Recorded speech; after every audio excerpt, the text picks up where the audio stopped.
This broadcast of Medgar Evers College Radio is paid for by Medgar Evers College. Greetings and welcome to Writers on Writing. I am your host, Dr. Brenda Greene, and Writers on Writing comes to you every Sunday and gives you, our listening audience, an opportunity to hear writers from the African diaspora talk about their work, their craft, and their lives. And this radio show is paid for by Medgar Evers College. I am so pleased to have with me this evening the novelist, writer, screenplay writer, Diane Richards. And Diane Richards is the executive director of the Harlem Writers Guild, a writer, playwright, and music producer. And she's also a singer. And she's written her debut novel, which is wonderful. It's very engaging. I just encourage everyone to read it. Ella, a novel. So welcome, Diane. Thank you, Dr. Greene. Thank you so much for all the service you do for all writers, the Center for Black Literature, the welcoming, the support. You are an incredible mentor to so many writers, and I appreciate you welcoming me onto your show.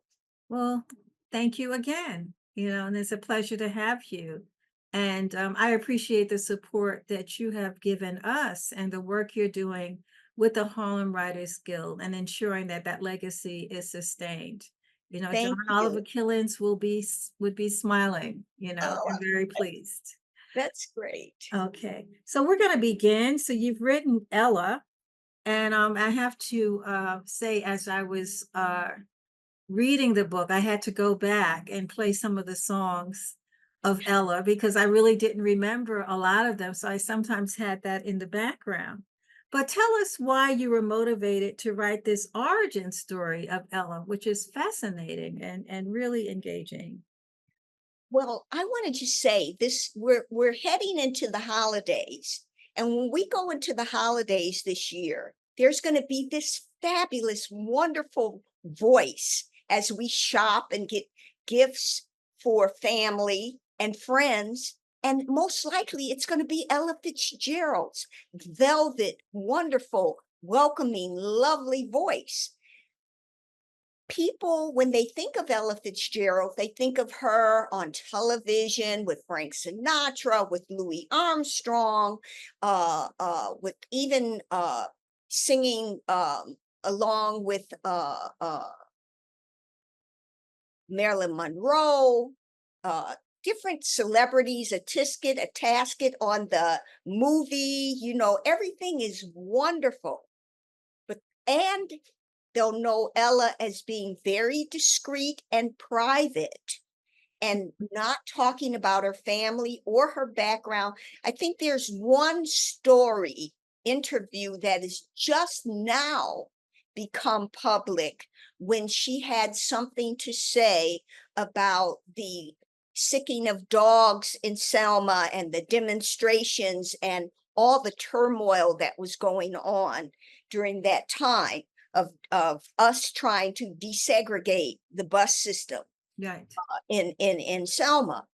And of course, so I wrote it because they don't know what she went through before she got her big break at the Apollo.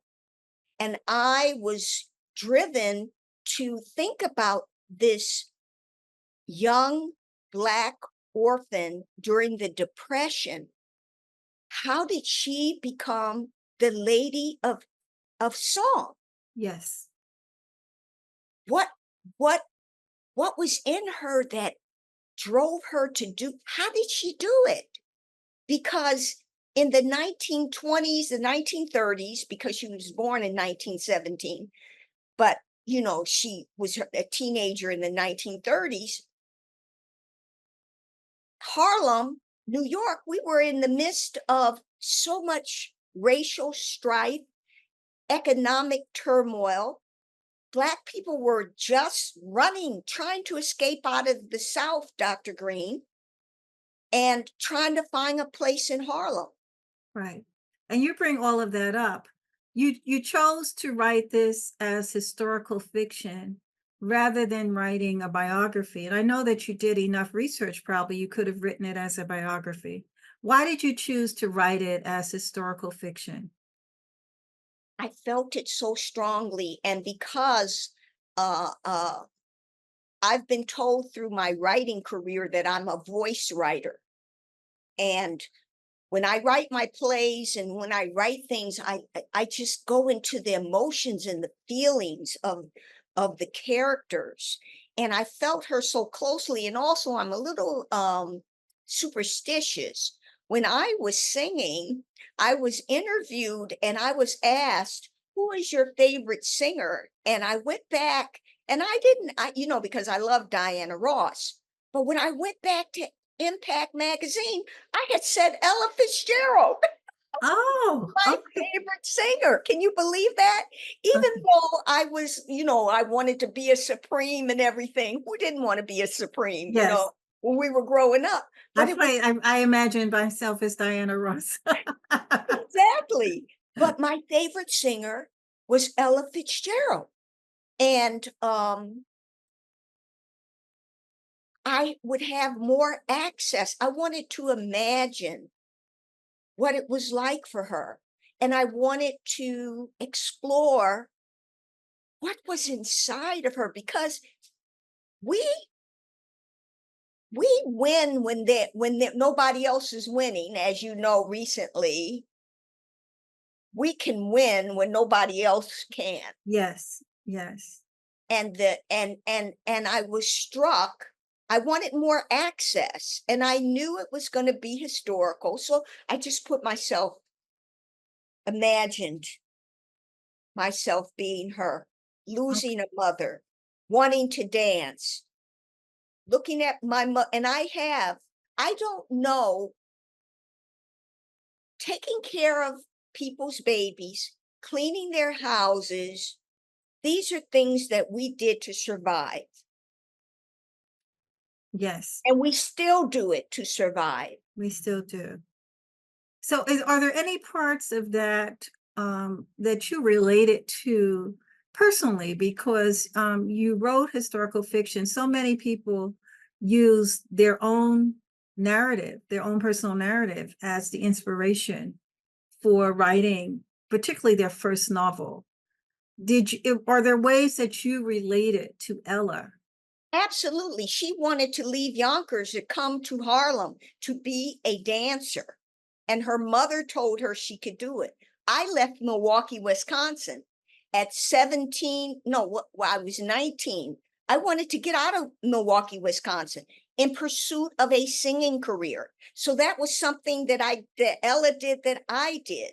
Yes, I had an encouraging mother too, but I have aunties who cleaned houses. Ella's mother, my favorite auntie, Aunt Chicky, she was a domestic. She cleaned houses. She did well for herself, cleaning other people's houses. Ella's mother did laundry.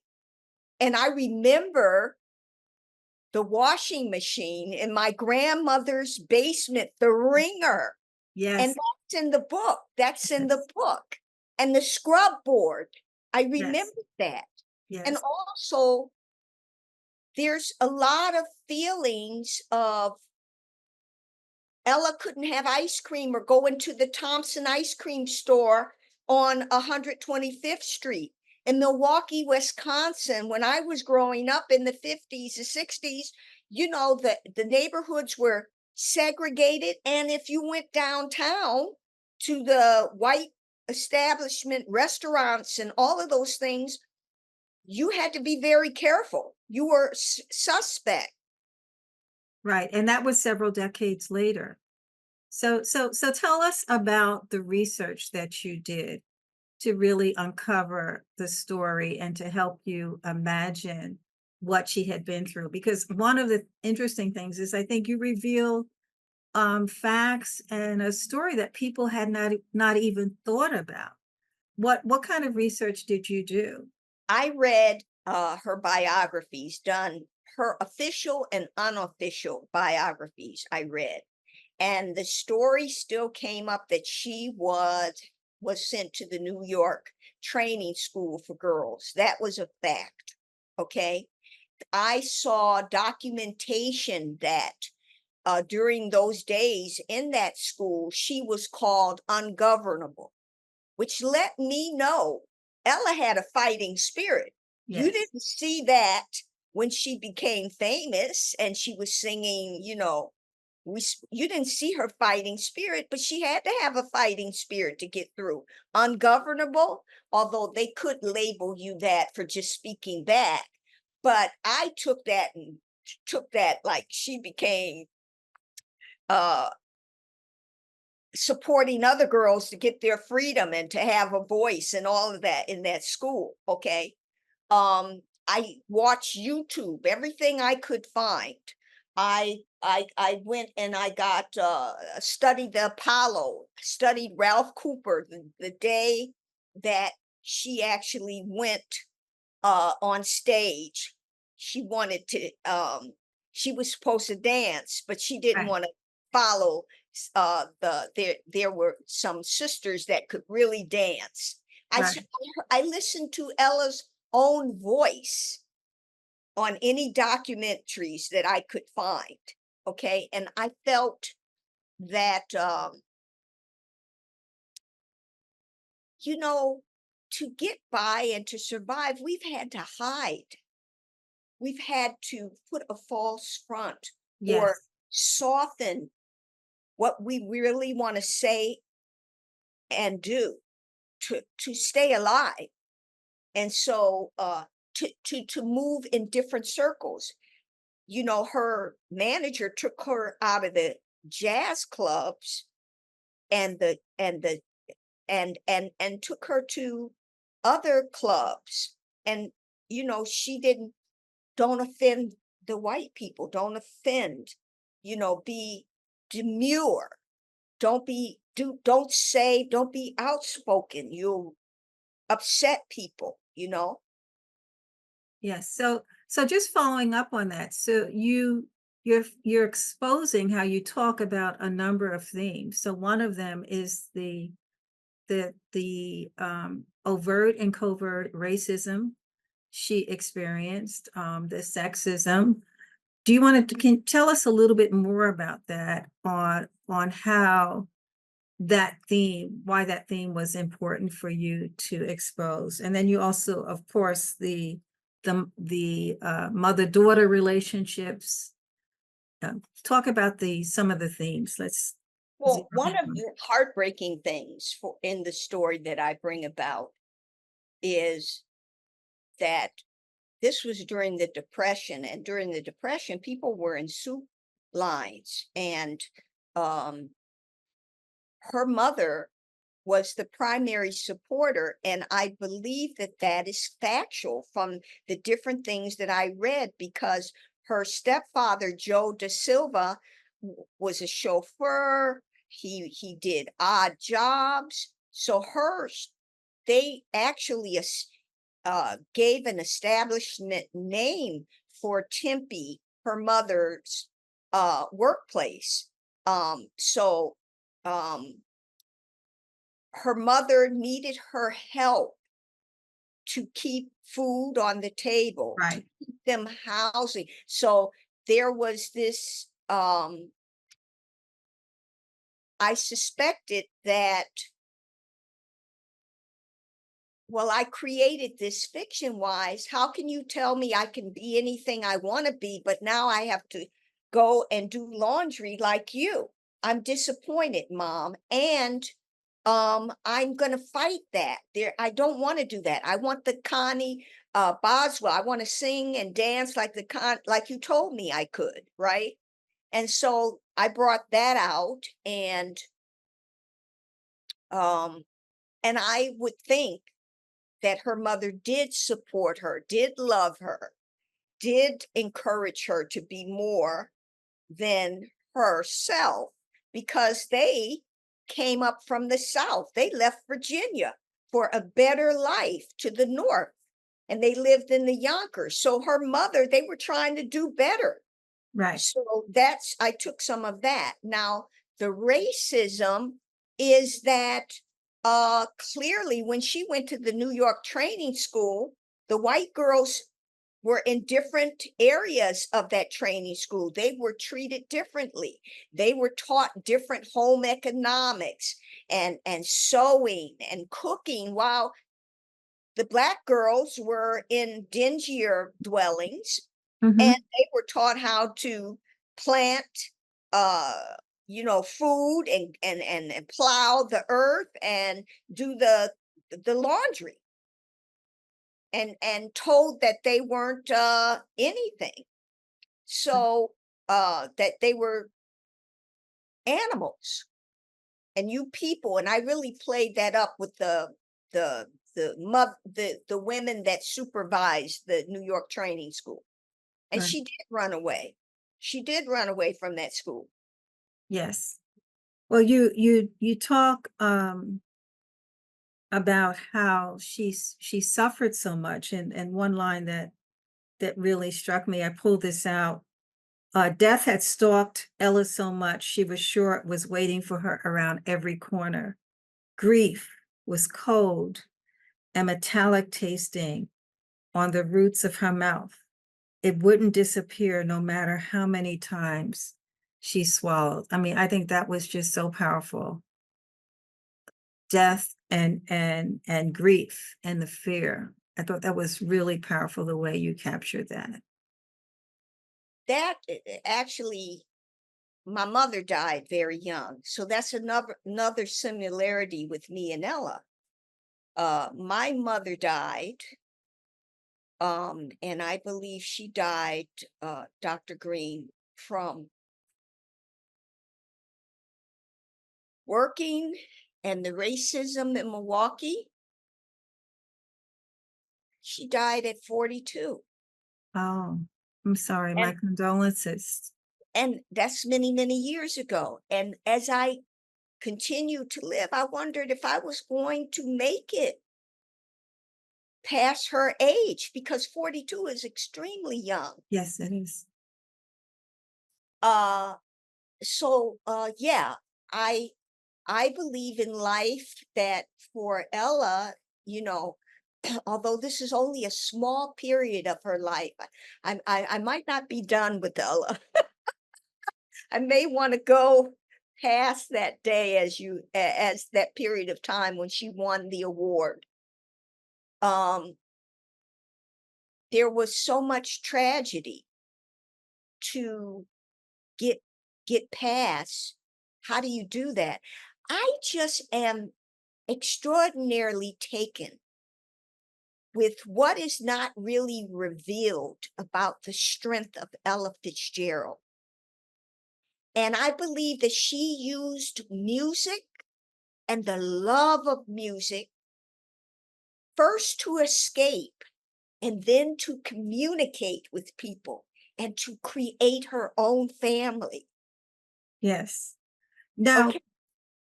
just going into that, I always think about writers being in conversation with other writers.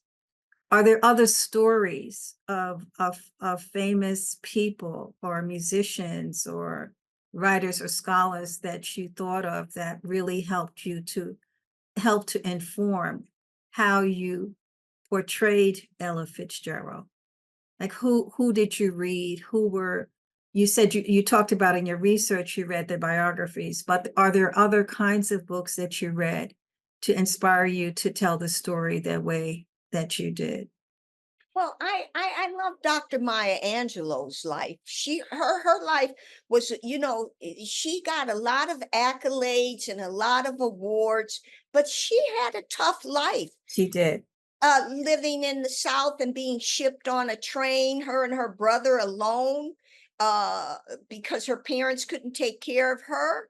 And she didn't have an easy life, but she had that tenacity of spirit. So she's one. Also, Zora Neale Hurston, becoming as big and going to Columbia University and being able to doing us a great service of collecting all of those voices. That we wouldn't have those voices, we wouldn't have recordings of the folklore, We wouldn't have the history of that man who was the last slave that came, that was Voodoo, documented. yes. Yes. So that all of the Langston Hughes, all the Harlem Renaissance writers, Dr. Du Bois, all of these people are in my mind and in my DNA when I write. I can't forget from where they come from. Toni Morrison, the blue, all of that. So That's the conversation you're entering. You're entering this world of other writers and other people who've struggled and who've persisted and who've managed to survive. I kept thinking about this, the dream deferred, and how she would not allow her dream to be deferred.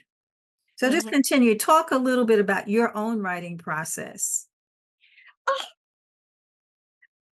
When I was a young girl, I still have it. In 8th grade, I uh, uh, love the dictionary, and I love writing, and I love poetry.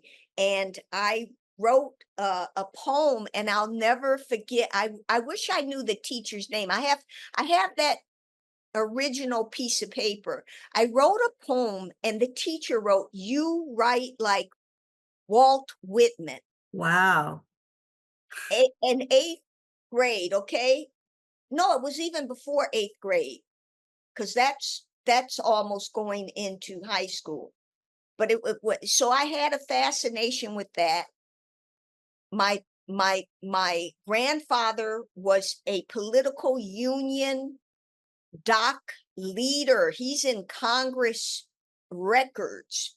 Uh, he welcomed Marcus Garvey into Milwaukee, Wisconsin.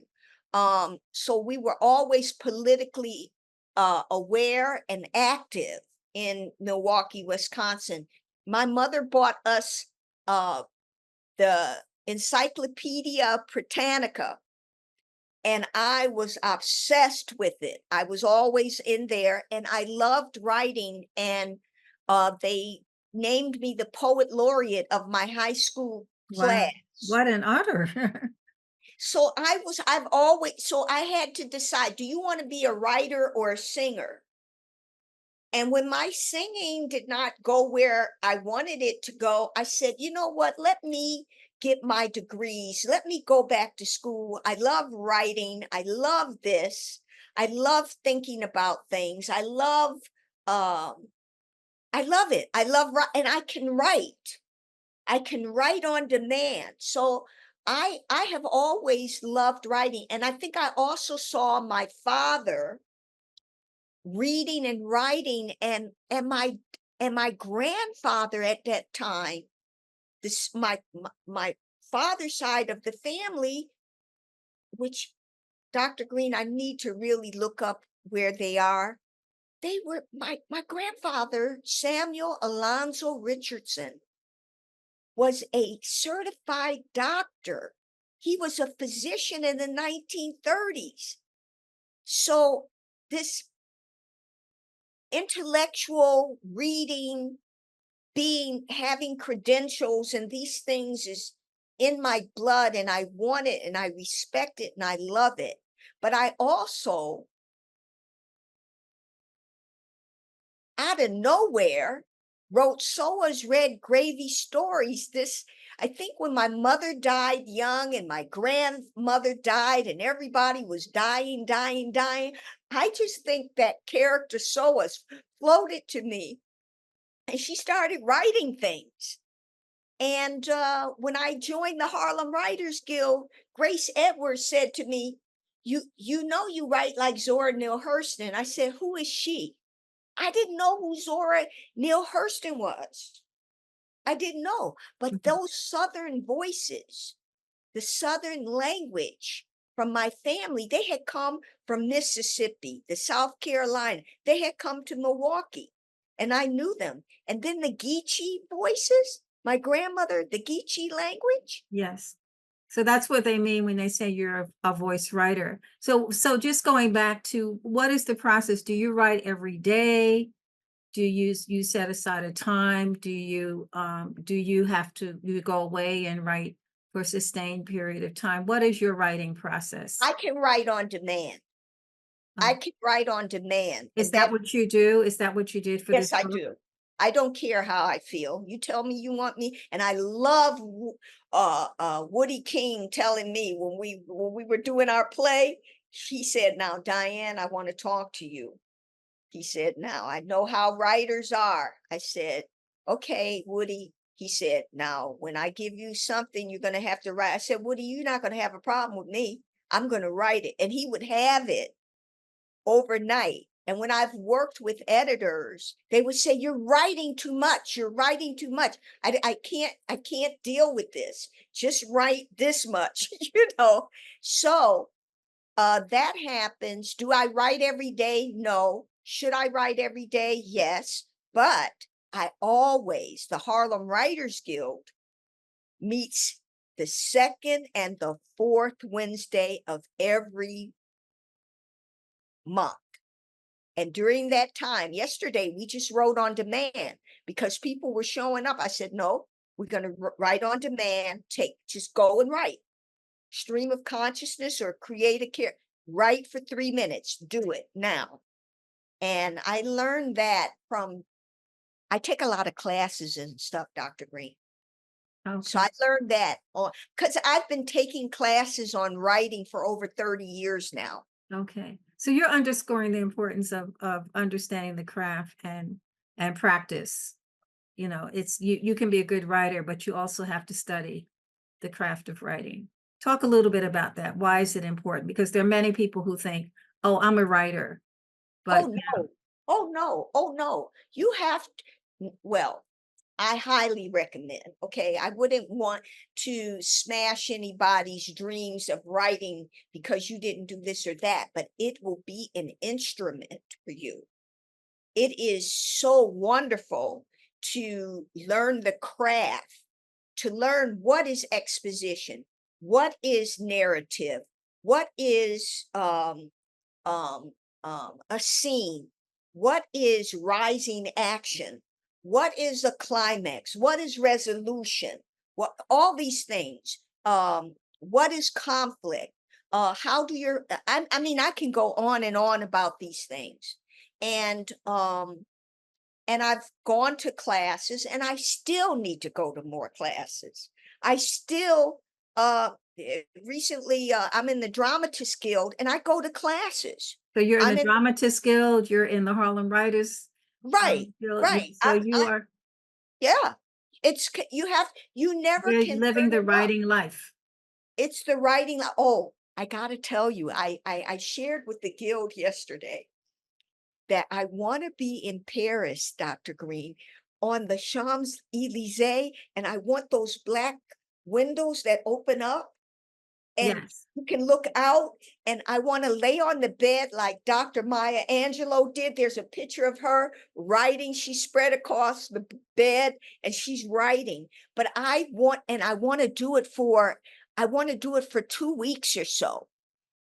Have you ever Well, done keep that dream, but that's something you definitely should do. You will do it. So as we come to a close, two things.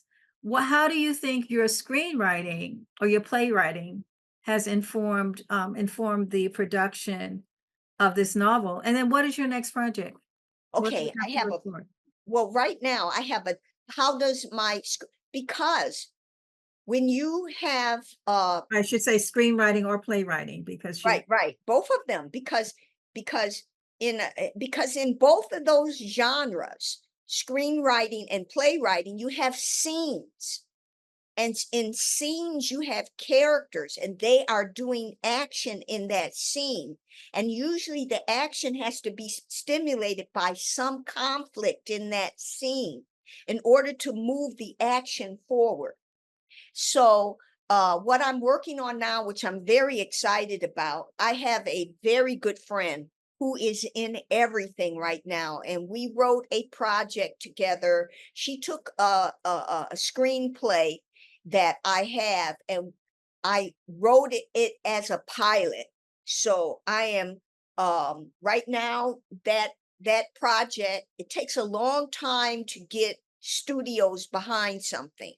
And I got a call recently where it may happen. I'm not going to say all the details, but someone is interested in looking at it. Okay. So it takes, but she is this Deborah Campmeyer. She's directing for Gilded Age, FBI, all this stuff. And so that's one thing. And also, like Ella, like Ella, what did she say? Just don't stop trying to do what you really want to do. Where there is love, I don't think love and passion, I don't think you can go wrong. So when the publishers said we don't want colored co-op, and I spent all that time on that novel, and everybody had attitude, I said I'm not having that. I'm turning it into a play. So I'm working on that. So and that's where craft matters, because as I take it from being a novel into a play, I have to take exposition into scenes. So for writers who want to write, just read other writers, learn the craft, go to the Center for Literature, go, and make friends with people who Okay. write. All right. Thank you so much. This has been really exciting. I just love hearing your story and your passion about writing and the messages you have for writers. Congratulations on a wonderful book, for sharing the story of Ella Fitzgerald. And I encourage our listening audiences to please go out and purchase Ella. This is how we support our writers. This is how we make sure that our stories are sustained and told and uncovering. This is how we uncover those stories they keep hidden, that are not told to us. So thank you again, Diane Richards, writer, screenwriter, playwright, music producers, songwriter. Thank you so much. And you have been listening to Writers on Writing with Dr. Brenda Greene. Thank you. So this radio show is paid for by Medgar Evers College. Write us and let us know what you want. You can also watch this video on the YouTube page at the Center for Black Literature. So it will be there. It will be permanent. Okay, thank you again. Bye, Dr. Greene. Thank you. Bye. This broadcast of Medgar Evers College Radio is paid for by Medgar Evers College.